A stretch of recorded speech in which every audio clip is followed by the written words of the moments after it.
कि रुपौली से बड़ी खबर आपको बता रहे हैं। विधानसभा उपचुनाव यहां पर लगातार जारी है। सुबह 7 बजे से शाम 6 बजे तक वोट डाले जाएंगे। सभी मतदान केंद्रों पर अर्धसैनिक बलों की तैनाती कर दी गई है। रुपौली विधानसभा में कुल 321 मतदान केंद्र बनाए गए हैं, जिसमें से 120 मतदान केंद्र संवेदनशील हैं। अधिकांश मतदान केंद्रों पर सुबह 7 बजे से ही मतदान शुरू हो गया है। बड़ी संख्या में मतदाता सुबह सुबह पहले मतदान फिर जलपान के नारे के साथ मतदान केंद्र पहुंच रहे हैं। पूर्णिया से ज्यादा जानकारी दे रहे हैं न्यूज़ 18 संवाददाता कुमार प्रवीण। आज रुपौली विधानसभा का उपचुनाव है और आप देख सकते हैं कि ये बूथ संख्या 147 है, मध्य विद्यालय ब्रह्मज्ञानी। और यहाँ पे सुबह 7 बजे से पहले से ही लोगों की भीड़ उमड़ पड़ी है। बड़ी संख्या में मतदाता मतदान केंद्रों पर पहुँच चुके हैं। महिलाएं भी हैं जो पहले मतदान फिर जलपान, ये जो इलेक्शन कमीशन का नारा है उसको ये साबित करती दिख रही है। और सुबह से ही ये मतदान केंद्रों पर पहुँच चुकी है। आज वोटिंग करने आए हैं। हाँ। अच्छा, सुबह सुबह पहुंच गए आप लोग वोट गिराने के लिए। कितना उत्साह है वोटिंग को लेके? खुशी है। खुशी है। जलपान वगैरह किए हैं? नहीं किए हैं। पहले वोटिंग करेंगे उसके बाद जलपान करेंगे। क्या कहेंगे लोगों से? क्या कहेंगे, वोट गिरा के आ गए। कितना उत्साह है वोटिंग को लेके? क्या मुद्दा है यहाँ पे, आप बताइए। चुनाव का तो खुशी है, इसलिए सवेरे वोट करने आए हैं। अच्छा, पहले मतदान करके उसके बाद काम धंधा करने जाएंगे। अच्छा, यहाँ पे क्या विकास वगैरह कुछ हुआ है या क्या मुद्दा है वोटिंग का? वोटिंग का मुद्दा तो जो है जनता पर है, क्या क्या होगा नहीं होगा जनता बताएगा।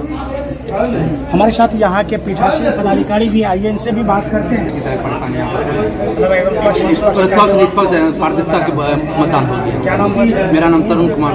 तो मतदान शुरू हो चुका है और आप देख सकते हैं कि किस तरह से लोगों में भी उत्साह है। और यहाँ जो मतदान कर्मी है, चाहे वो पीठासीन पदाधिकारी हो या अन्य जो पदाधिकारी है, सब लोग यहाँ मौजूद हैं, वोटिंग करवा रहे हैं। और देखना है कि इस रुपौली विधानसभा में मतदाता किसके सिर पर जीत का सेहरा सजाती है।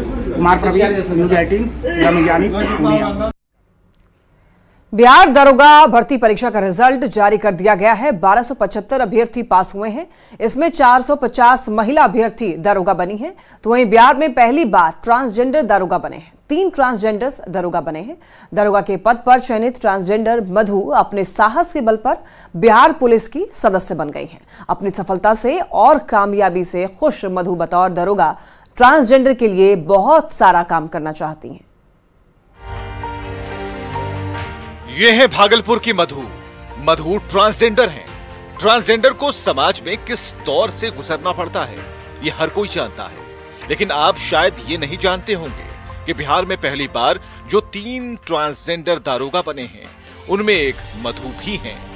साल 2022 में मधु भागलपुर से पटना आई थी कुछ अलग करने के लिए। तब परिस्थितियां बिल्कुल विपरीत थी और कई तरह के सवाल थे, लेकिन अपने संघर्ष के बल पर मधु ने हालात को बदल दिया और दारोगा के पद पर चयनित हुई। ये समाज ने एहसास करा और इसी एहसास की वजह से मैं ठान ली थी कि नहीं, मुझे कुछ ऐसा करके दिखाना है कि इन लोग बोले कि ठीक है, I am from transgender community, लेकिन आई एम डिफरेंट, मैं उनसे थोड़ा अलग, मैं बिलोंग करती हूँ उससे। मधु के पिता नहीं है, लेकिन माँ के साहस के बल पर दिन रात मेहनत कर मधु आज बिहार पुलिस की महत्वपूर्ण सदस्य बनी। मधु की इस सफलता में खास योगदान देने वाले गुरु रहमान मधु के उज्जवल भविष्य की कामना कर रहे हैं। मैंने इन लोगों के साथ कुछ नहीं किया, अभी तो इन लोगों ने हमारे साथ एहसान किया है। क्योंकि भारत केरला में एक सिपाही थी ट्रांसजेंडर, लेकिन बिहार में अब पूरे भारत में कहीं भी कोई सब इंस्पेक्टर के पद पर चयनित नहीं हुआ था। मधु इकलौती नहीं है। इस बार बिहार में 3 ट्रांसजेंडर दारोगा बने हैं। आपको ये बताएं कि बिहार पुलिस अवर सेवा आयोग ने दारोगा परीक्षा का परिणाम घोषित किया है। 1275 अभ्यर्थियों को दारोगा पद पर सफलता मिली है। 450 महिला अभ्यर्थी दारोगा बनी है। साथ में 3 ट्रांसजेंडर ने दारोगा के पद पर चयन होकर इतिहास रच दिया है।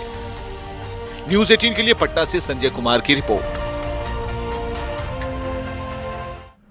और ओडिशा कैडर के रिटायर्ड आईएएस मनीष वर्मा की राजनीति में एंट्री हो गई है। जेडीयू ऑफिस में मनीष वर्मा ने औपचारिक रूप से जेडीयू की सदस्यता ली। जेडीयू के कार्यकारी अध्यक्ष संजय झा और बिहार जेडीयू अध्यक्ष उमेश कुशवाहा की मौजूदगी में मनीष वर्मा ने पार्टी की सदस्यता ग्रहण की। सदस्यता ग्रहण करने के बाद मनीष वर्मा ने कहा कि ईश्वर ने जो क्षमता दी है उससे जेडीयू के विकास में लगाऊंगा।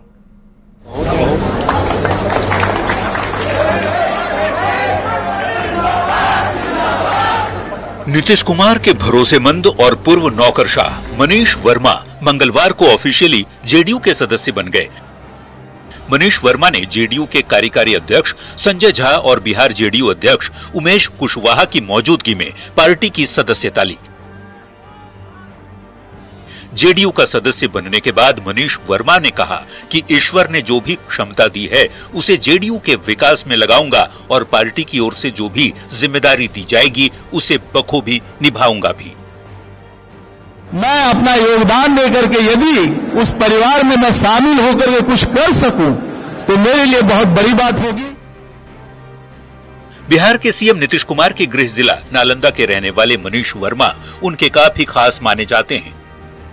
मनीष वर्मा 2000 बैच के एक तेज तर्रार आईएएस ऑफिसर के तौर पर अपनी छाप छोड़ चुके हैं।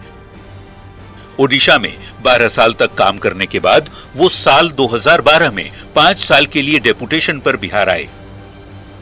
इस दौरान इन्होंने कई महत्वपूर्ण पदों पर काम किया, यहां तक कि पटना के साथ साथ पूर्णिया के भी डीएम रहे।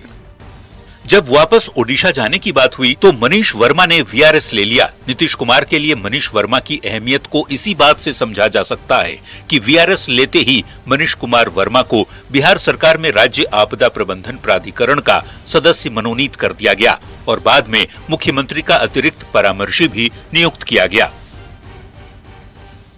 एक बात तो समझने वाली है, जब से आरसीपी सिंह गए, वह भी नीतीश कुमार के स्वजातीय थे और उत्तर प्रदेश कैडर के वह आईएएस हुआ करते थे। उनके जाने के बाद से यह कयास लगाया जा रहा था कि कौन व्यक्ति जो ऐसा होगा जो नीतीश कुमार की जो लीगेसी है उसको संभाल सकेगा। मनीष वर्मा भले ही अब तक राजनीतिक तौर पर बहुत सक्रिय भूमिका निभाते नहीं दिखे हों, लेकिन नीतीश कुमार के साथ कई मौकों पर उन्हें देखा जाता रहा है। खासकर नालंदा में जब भी नीतीश कुमार जाते हैं, मनीष वर्मा उनके साथ दिखते हैं। मनीष वर्मा की जेडीयू में क्या भूमिका होगी, इसको लेकर कई तरह की चर्चाएं हैं। निश्चित रूप से इनके इस अनुभव का फायदा बिहार के बाहर भी, बिहार में भी और बिहार के बाहर भी संगठन को बढ़ाने में, पार्टी को मजबूत करने में, आने वाला जो चुनाव है उसमें।